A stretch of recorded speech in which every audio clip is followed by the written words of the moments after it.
Bien, bonjour à tous et merci d'être là aussi nombreux. Monsieur le doyen, mon cher Jean-Claude, merci pour tes bons mots. Ma chère Martine, Monsieur le Président de la métropole européenne de Lille, mon cher Damien Castelin, Mesdames et Messieurs les parlementaires et anciens parlementaires aussi, Messieurs les maires associés de Lille et de l'Homme et d'Elem, cher Franck, cher Olivier, chers collègues élus, chers anciens élus que j'ai vus aussi nombreux dans la salle, chers agents de notre ville, je salue très chaleureusement, j'y reviendrai, chers Lillois, chères Lilloises, Mesdames, Messieurs, je ne vais pas vous cacher ici ma profonde émotion à l'heure de revêtir cette écharpe de maire de Lille. Et je voudrais d'abord m'adresser à vous, mes collègues élus, pour vous remercier de m'avoir élu. J'y vois un témoignage d'une grande confiance et je sens évidemment la responsabilité qui m'échoit aujourd'hui. Parce que je sais que devenir maire de Lille, c'est avoir en héritage l'action et l'engagement de grands maires qui ont fait de cette ville une ville capitale, à la fois rayonnante et qui incarne les valeurs du socialisme. Chacun, à sa manière, dans son histoire et à son époque, a écrit une page de notre ville. Je vais les citer ici. Gustave Delory, Roger Salengro, Augustin Laurent, Pierre Mauroy, qui a fait entrer Lille dans le XXIe siècle par sa vision, en misant sur la reconversion économique, bien sûr, et sur la stratégie de placer Lille au cœur du carrefour européen. Et puis toi, ma chère Martine, qui a métamorphosé Lille sur tous les plans, urbain, économique, culturel, éducatif, social, bien sûr, qui a fait de cette ville une capitale en Europe rayonnante, où on se sent bien. Alors forcément, je regarde cette exceptionnelle lignée des grands maires socialistes de Lille avec une profonde humilité et surtout un immense respect. Et même si je me reconnais dans les valeurs qui sont les leurs, je sais qu'il reste encore beaucoup à faire pour moi. Je me reconnais dans les valeurs de gauche qu'ils ont portées, dans le service qu'ils ont offert aux Lillois et le sens du devoir, et puis bien sûr sur l'exigence en politique qui a toujours été la leur. Toutes et tous, ils ont tracé un chemin que je suis aujourd'hui humainement fier d'accompagner. Ma chère Martine, le 6 mars dernier, tu as dressé le bilan de ton action depuis 30 ans à Lille, dont 24 ans en tant que maire de Lille, ce mandat dont tu dis que c'est le plus beau. Alors je ne vais pas faire ici un bilan complet parce que j'aurais trop peur d'en oublier et il est souvent difficile de citer un projet plutôt qu'un autre. Ce que moi je retiens de toutes ces années qu'on a passées d'ailleurs ensemble, c'est que sans toi, Lille ne serait pas aujourd'hui la grande capitale en Europe qu'elle est, attractive, dynamique, innovante, rayonnante, chaleureuse et toujours solidaire. Ce mot, tu sais, qui m'est cher. Avant toi, avec Pierre Mauroy, Lille avait su renaître. Avec toi, elle a juste retrouvé sa fierté et ses couleurs. Avec toi, elle s'est réinventée. Et d'ailleurs, je signale ici qu'on est régulièrement salué par notre côté pionnier, notre capacité à inventer et à innover, salué dans la presse française et internationale, et c'est à ta vision que nous le devons. Aujourd'hui, je pense que Lille inspire autant qu'elle attire, et c'est ta réussite. Ce que je retiens aussi, c'est qu'au-delà d'un bilan en actes, c'est les valeurs et le souffle qui t'animent depuis toujours, celle qui fait que tu veux qu'à Lille, chacun vive mieux et qu'on vive bien tous ensemble. Car d'abord, au cœur de ta vision, il y a le vivre ensemble, c'est-à-dire le vivre dans le respect de nos différences, qu'elles soient sociales, culturelles, générationnelles. Faire en sorte que dans nos différences, on trouve un enrichissement individuel et collectif. Voilà pourquoi toi, tu as voulu que Lille, certes historiquement mixte, ne gâche pas sa chance et garde les catégories populaires dans notre ville, pour que, plutôt qu'il soit éloigné, comme on l'a vu ailleurs en France, en périphérie. Au centre de tes décisions, Martine, il y a toujours eu l'humain. Combien de fois t'ai-je entendu dire que derrière chaque dossier, chaque projet, il y a des hommes, des femmes qui attendent beaucoup de nous et qui souffrent. Parce que tu as toujours été convaincu qu'une ville qui donne sa place à chacun et est attentive à tous est une ville qui pourra se développer durablement et dans la justice. Ce qui donne le sens et le cap, c'est ta recherche inlassable du progrès, dont tu te rappelles souvent qu'il dit que demain sera meilleur qu'aujourd'hui. Le progrès qui passe par l'éducation, dont tu as fait une politique publique majeure dans notre ville, et je salue que nous soyons aujourd'hui labellisés ville apprenante. Parce que pour toi, l'éducation, c'est d'abord un levier d'épanouissement et d'émancipation. C'est fondamental pour donner à chacun les clés de compréhension et contribuer à faire société. Le progrès, c'est aussi notre capacité à transformer notre ville en répondant aux enjeux sociaux et écologiques de plus en plus prégnants pour faire que notre ville soit toujours plus durable, toujours plus apaisée et toujours plus inclusive. Pour moteur, tu as une incroyable capacité d'indignation. Je crois que c'est Jean-Claude qui l'a dit dans le discours tout à l'heure, il a raison. Et cette capacité d'indignation n'a d'égal que ta détermination. Je l'ai vu de très près, tu n'as jamais négligé aucune demande. Je t'ai vu si souvent agir dans ce que je qualifiais parfois peut-être abusivement, mais de super assistante sociale. Tu étais toujours là pour répondre quand les habitants avaient besoin de toi et qu'ils n'arrivaient plus à trouver de solution.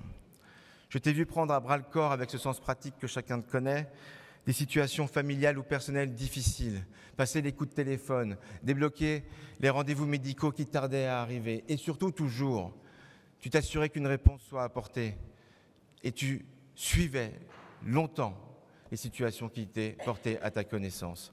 Donc je te le dis ici, j'ai toujours trouvé, moi, admirable ton souci des autres. Et il a peu d'équivalent. Mais dans le même temps, parce que tu es un grand maire de Lille, tu savais aussi voir loin, voir grand. Tu disais que pour Lille, rien n'était trop beau. Et comme Pierre Mauroy avant toi, tu as su convaincre, fédérer, battre des montagnes pour faire bouger des projets. Qu'on songe seulement, je n'en citerai que 2 exemples, mais au projet sur les pôles d'excellence économique que tu as porté avec Pierre de Saint-Ignon. Et chère Caroline, tu sais à quel point il est dans mon cœur ce soir et à qui je pense très fortement. Où je citerai aussi l'île 2004, bien sûr, ce qui reste, je crois, un succès inégalé dans l'histoire des capitales européennes de la culture. Et là aussi, je ravive mes vieux souvenirs, mais je me souviens de ces délégations qui venaient de partout en Europe pour connaître le secret de la réussite de l'île 2004. Et je m'amusais à t'entendre avec malice, à la fin des entretiens que tu pouvais avoir, que le seul secret ou la recette magique, finalement, ils ne l'auraient jamais parce que c'était les Lillois eux-mêmes. Depuis que tu as annoncé ton départ, tu reçois d'innombrables témoignages de Lilloises, de Lillois, d'acteurs de notre ville, de commerçants, d'artistes, d'entrepreneurs, des agents de la ville qui sont ici et qui t'ont fait une manifestation il y a quelques jours, bien sûr des représentants d'associations. Toutes et tous te remercient pour ton action et te remercient pour l'attention que tu leur as portée incessamment. Et puis je crois que comme nous aussi, ils sont très fiers d'avoir eu pour maire une femme d'État, une grande femme de gauche qui a porté de grandes lois et des avancées sociales majeures qui ont changé la vie de beaucoup. Et je pense que pour nous, c'est une fierté immense et on sait que ta voix continuera de compter dans le débat. Ton ressort intérieur a toujours été l'affection que tu as pour les Lilloises et les Lillois. Et je l'ai vu, tu as su nouer avec eux une relation forte et singulière, ce genre de relation qui fait les grands-mères, qui fait même, je dirais, les mères d'exception qui impriment leur marque à leur ville. Tu aimes profondément Lille, tu lui as donné 30 ans de ta vie, tu lui as donné ton courage, ton énergie, ta volonté, ta passion, ta vision. Et les Lillois, leur bien-être et leur avenir ont été au cœur de ton engagement. Alors je te le dis ici, au nom de toutes et tous, merci. Je te dis une infinie reconnaissance. Je pense que pour beaucoup d'entre nous aujourd'hui, quoi qu'il arrive, Lille et Martine Aubry ne font qu'un.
Voilà.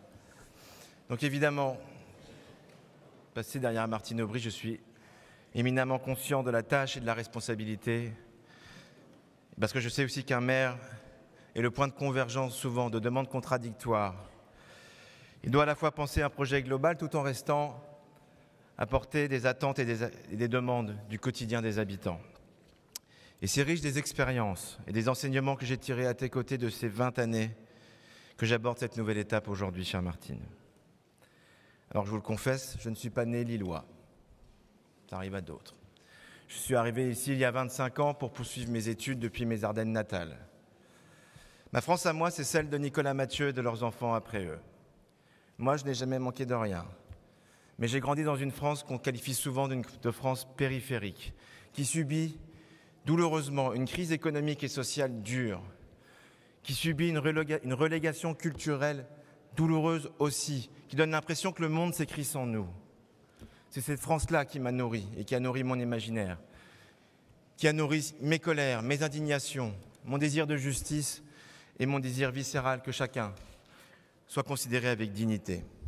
Depuis que je suis arrivé ici, à Lille, j'ai poursuivi et j'ai confirmé mes combats de jeunesse. J'ai construit ma carrière professionnelle. J'ai arpenté tous les quartiers de cette ville. J'ai discuté avec une foultitude d'acteurs et j'ai passé des moments merveilleux en le faisant. Je me suis passionné pour l'action publique et notamment pour les questions sociales lorsque j'étais encore récemment adjoint au maire de Lille. Je m'y suis installé, j'y ai fondé ma famille et aujourd'hui je pense qu'on peut dire que je suis totalement lillois. Et je veux dire par conséquent à quel point je suis fier de devenir maire de cette ville qui a su m'accueillir à bras ouverts avec ce sens de la chaleur et de l'hospitalité qui la caractérise tant. Et ça me donne une dette immense aussi à l'égard des Lilloises et des Lillois. Alors aujourd'hui, j'inscris mon action dans la ligne de ce qui a été accompli en cohérence, bien sûr, avec le programme pour lequel nous avons été élus en 2020. À la fois construire un avenir serein et ambitieux pour notre ville qui allie transition écologique et justice sociale. Et je ne serai pas seul dans cette tâche. Je sais pouvoir m'appuyer sur une équipe de talents, rassemblés, animés par le même attachement que moi pour Lille. Et je connais ma chance d'avoir autour de moi des élus qui allient à la fois la compétence, l'expérience, la motivation, la créativité. Et nous travaillerons dans un esprit que je veux constructif avec les élus de l'opposition, en vous disant que si la confrontation des idées et le débat politique n'exclut pas la qualité du dialogue, il doit toujours se faire dans le respect de la vérité des faits et des valeurs républicaines. Avec notre majorité, nous avons maintenant 1 an devant nous pour parachever la mise en œuvre de notre programme et préparer collectivement l'avenir de notre ville. Bien sûr, nous continuerons à travailler sans relâche pour transformer notre ville et garantir la qualité de vie que les Lillois méritent. Nous poursuivrons la grande rénovation des quartiers populaires de notre ville. Nous aurons la même volonté de faire vivre la mixité sociale, la mixité des fonctions, d'apporter le plus grand soin aux espaces publics, à la nature, de cultiver les connexions et les continuités entre quartiers pour que nous continuions à faire ville ensemble. Notre politique de logement qu'Audrey Lincolnel a portée avec sa formidable capacité d'innovation au cours des années est la colonne vertébrale de notre action car elle conjugue des enjeux d'aménagement et de réponse sociale aux enjeux lourds. Nous maintiendrons un haut niveau d'ambition pour notre ville. Je ne citerai qu'un seul exemple. Dans quelques semaines débutera la 7e édition de l'Île 3000 Fiesta que Martine Aubry a largement contribué à porter.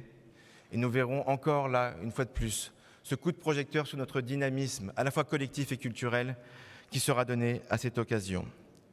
Et nous travaillerons, forts de tout ce que nous avons déjà accompli, tout en restant très vigilants aux grands bouleversements du monde qui chaque jour fragilisent un peu plus nos vies. Dans les politiques que nous menons, dans les décisions que nous prenons, nous serons toujours à la hauteur des enjeux contemporains qui sont les nôtres, notamment les impératifs sociaux et écologiques de plus en plus prégnants. Nous vivons dans un monde qui exacerbe toujours plus les tensions, qui entretient les inégalités, qui ajoute de la précarité à la vulnérabilité, qui joue sur les peurs, qui déstabilise les démocraties. Et dans cette époque troublée, ce que je souhaite, c'est que Lille reste une ville qui protège et une ville qui rassemble. et en creusant notamment le sillon de la ville du Caire. Je me permets cet anglicisme, Martine, que tu as introduit il y a une quinzaine d'années aujourd'hui. Ce Caire qui dit que nous voulons prendre soin de tous et de chacun, et que nous serons toujours attentifs aux autres.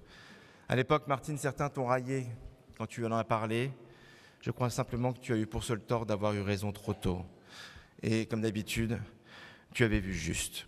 Car face à des problèmes humains, ma conviction, c'est qu'on met de l'humain. Une ville qui protège et qui rassemble, c'est évidemment une ville qui s'engage aux côtés des plus vulnérables, mais aussi auprès de celles et ceux qui les accompagnent et qu'on appelle les aidants. Une ville qui protège et qui rassemble, c'est une ville qui combat l'épidémie de solitude et d'isolement qui envahit notre société. Une ville qui protège et qui rassemble, c'est une ville qui combat les nouvelles formes d'exclusion. Je ne prendrai ici qu'un exemple, celui qu'on appelle les mamans solo. C'est pourquoi je veux que nous continuions ensemble, dans notre majorité, à défendre sans relâche les services publics. Ils sont souvent tout ce qui reste à ceux qui n'ont plus rien. Ils sont souvent le seul espoir auquel se raccrocher. Et nous continuerons à porter cette exigence d'un service public accessible, et je sais que nous le ferons grâce au remarquable travail des agents des villes de Lille, d'Helm et de l'Homme. Avec eux, nous avons toujours su que nous avions une administration attachée à l'intérêt général et à la qualité du service public. N'est-ce pas, cher Franck, cher Olivier? Nos agents sont un lien de proximité fondamental avec les habitants. Je dirais même qu'ils sont souvent les dernières personnes à qui ils peuvent s'adresser. Dans toutes les situations, les agents de Lille, d'Helm et l'Homme sont toujours au rendez-vous, que ce soit évidemment pour porter haut nos projets de développement pour notre ville, que ce soit pour répondre aux situations de crise. Et chacun sait que nous n'avons pas été épargnés depuis le Covid au début de ce mandat, jusqu'à l'intrusion informatique par exemple. Et puis ils sont là pour répondre à l'urgence sociale qui parfois se traduit par une famille qui arrive sans logement, qui se trouve devant la mairie à 17h un vendredi soir et qu'il faut mettre à l'abri. Et les agents des services sociaux de notre ville sont là pour les aider et les accompagner et les prendre en main. Ils sont littéralement exemplaires et je veux leur dire toute ma reconnaissance parce que je sais que depuis des années, le service public est fragilisé, attaqué de toutes parts par des politiques nationales brutales. Et je veux aussi ici rendre hommage aux représentants des associations lilloises qui agissent dans tous les domaines, que ce soit la solidarité, la culture, le sport, la citoyenneté ou l'écologie. Chacun sait qu'ils sont un ciment précieux pour nous. Parfois dit-on même qu'ils sont les airbags d'une société en crise. Et donc je veux leur dire ici solennellement que nous serons à la hauteur de leur engagement, que nous serons toujours présents à leur côté, et même si parfois nous sommes souvent seuls à être présents à leur côté. Alors que chaque jour repousse les limites de la brutalité et de la violence, alors que le monde est secoué par la résurgence des extrémismes et de la haine, je veux aussi que Lille soit une ville apaisée et garante des libertés publiques. Je veux que Lille reste une ville soudée et fière de sa diversité, où chacun se sent respecté et considéré avec dignité. Comme nous l'avons toujours fait, nous tournerons le dos au populisme délétère et au discours des extrêmes qui, en se nourrissant des crises, divisent, stigmatisent et cherchent à nous opposer les uns les autres. C'est en ne cédant rien sur les valeurs républicaines, la liberté, l'égalité, la fraternité, et j'ajouterais la laïcité, et en défendant nos valeurs, presque je dirais proprement lilloises, la solidarité, le vivre ensemble, l'hospitalité, que nous saurons faire front dans cette époque. Une ville qui apaise est aussi une ville qui doit garantir à chacun la sécurité, sujet ô combien difficile. Nous demeurerons intraitables sur la délinquance et notamment celle générée par les trafics de stupéfiants dans notre ville qui sont toujours autant un fléau. Mais nous serons aussi intraitables sur les causes de la délinquance dont plus personne ne semble se soucier au niveau national. L'exclusion, le déclassement ou l'absence de perspective doit tout autant être combattue si on veut enrayer la spirale de la délinquance dans notre ville comme ailleurs. Enfin, l'une des plus grandes crises à laquelle nous soyons confrontés, c'est bien sûr la crise écologique. Elle nous impose de questionner, de transformer en profondeur nos modes de vie et de développement. Et je le dis ici, solennellement, je le ressens d'autant plus fort depuis que je suis devenu moi-même père de famille. Parce qu'au-delà de notre vie immédiate, c'est bien sûr l'avenir de nos enfants et la survie de l'humanité qui est ici en jeu. Lille s'est saisie de cet enjeu depuis 2001 déjà. et depuis n'a jamais cessé d'amplifier son action en la matière. Nous avons beaucoup fait pour transformer la ville, atténuer nos impacts et adapter nos espaces et nos bâtiments. Nous maintiendrons la cadence. Cette cadence forte parce que nous n'avons pas de temps à perdre et nous n'avons pas de terrain à céder sur les effets de la crise qui commence déjà à se faire sentir parmi notre population et notre territoire. Une ville résiliente, c'est ce que nous devons faire, c'est-à-dire une ville qui favorise la sobriété énergétique, qui protège les ressources, la biodiversité, qui organise les mobilités durables. Une ville résiliente est une ville qui est renaturée à travers nos projets de métamorphose paysagère que vous pouvez voir dans la ville. C'est aussi une ville qui pense à un urbanisme favorable à la santé en limitant l'exposition aux risques. Cette démarche d'une ville résiliente, nous ne l'abandonnerons pas et nous l'accélérerons encore. Et j'invite chacun à venir nous rejoindre car nous avons besoin de tous, acteurs privés, acteurs publics, citoyens, pour avancer sur ce sujet et en rappelant que pour nous, notre conviction la plus profonde, c'est que la transition écologique ne peut se faire que dans la justice sociale, car il n'est pas possible qu'elle crée de nouvelles inégalités et ça, nous y serons particulièrement vigilants. Enfin, je tiens à dire que je souhaite que Lille reste une ville qui crée de la valeur, une ville où individuellement et collectivement, chacun trouve sa place, trouve les moyens de se projeter dans l'avenir et dans son époque. Une ville qui tout simplement favorise l'émancipation de tous à travers l'éducation, la culture ou le sport.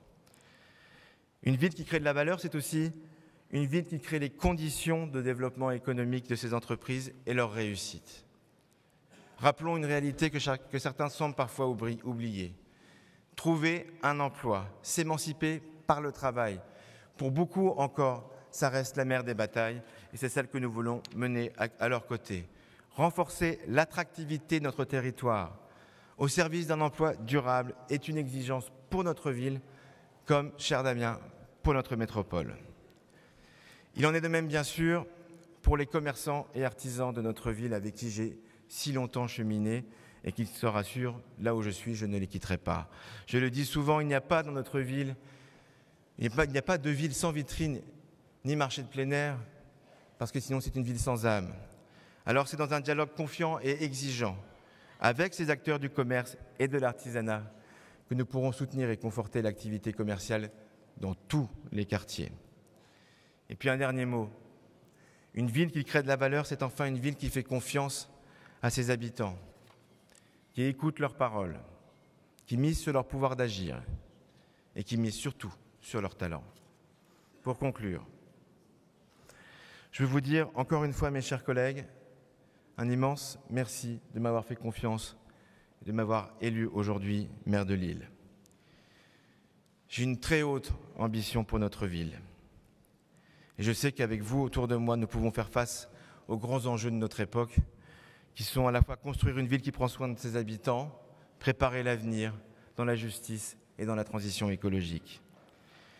Ne doutez pas de moi, je serai fidèle à l'esprit de Lille, à ce qui a toujours fait notre force, à ce qui fait que nous sommes une ville finalement assez différente des autres.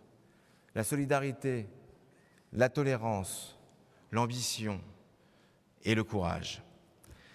Je veux vous dire, chères Lilloises, chers Lillois, que vous pouvez compter sur moi, que vous pouvez compter sur mon engagement sans faille. J'y mettrai toute mon énergie. J'y consacrerai chaque minute, chaque heure, chaque semaine de ma vie, jusqu'à la fin de ce mandat au minimum, pour pouvoir être à vos côtés et pouvoir porter haut notre ville. Vous le méritez terriblement et je vous remercie.